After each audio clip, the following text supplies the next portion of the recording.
నేటి నుంచి 2 రోజుల పాటు కలెక్టర్ల సదస్సు జరగనుంది. 6 నెలల పాలనలో చేపట్టిన సంక్షేమం, అభివృద్ధి అంశాలతో పాటు శాంతి భద్రతలపైన డీజీపీ, ఎస్పీలతో సీఎం చంద్రబాబు సమీక్ష చేయనున్నారు.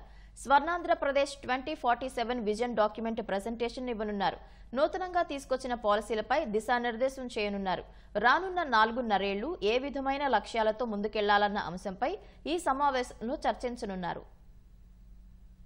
రాష్ట్రంలో కూటమి ప్రభుత్వం ఏర్పడి రేపటికి 6 నెలలు పూర్తి కానుంది.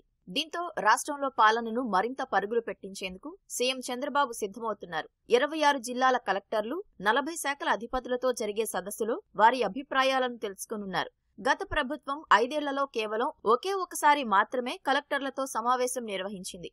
కూటమి ప్రభుత్వం ఏర్పడ్డ 6 నెలల్లోనే రెండోసారి కలెక్టర్ల సమావేశం నిర్వహిస్తోంది.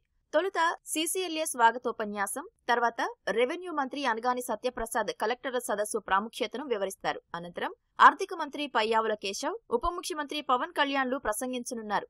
ఆ తర్వాత సీఎం కీలక ఉపన్యాసం చేయనున్నారు. ప్రభుత్వ ప్రాధాన్యాలు అధికారులకు చెప్పడంతో పాటు వారికి దిశానిర్దేశం చేయనున్నారు.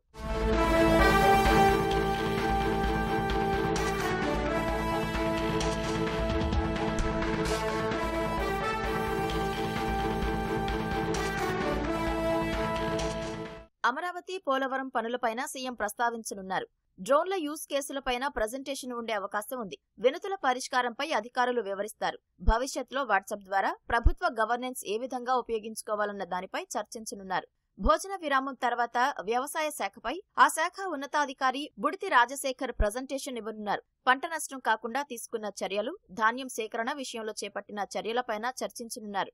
పీడీఎస్ బియ్యం నిల్వలు, నమోదు చేసిన కేసుల వివరాలపై సివిల్ సప్లైస్ ఎండీ వీరపాండ్యన్ వివరించనున్నారు. పెట్టుబడుల కోసం ముందుకు వచ్చిన కంపెనీలు, పారిశ్రామిక ప్రగతిపై ఆ శాఖ కార్యదర్శి ప్రజెంటేషన్ ఇవ్వనున్నారు. రాష్ట్రంలో గోతులు లేని రోడ్లు దిశగా ప్రభుత్వం చేపట్టిన చర్యలతో పాటు నూతనంగా వేయనున్న రోడ్లు, జాతీయ రహదారుల పరిస్థితులను అధికారులు వివరించనున్నారు. రెండవ రోజు భోజన విరామం తర్వాత రాష్ట్రంలో ప్రభుత్వం అమలు చేయనున్న ఇళ్ల నిర్మాణ పథకాలతో పాటు గత ప్రభుత్వం చేసిన ఇళ్ల పంపిణీలో అవకతవకలపై కూడా ప్రజెంటేషన్ ఇవ్వనున్నారు. రెవెన్యూ సదస్సులపైన చర్చించనున్నారు.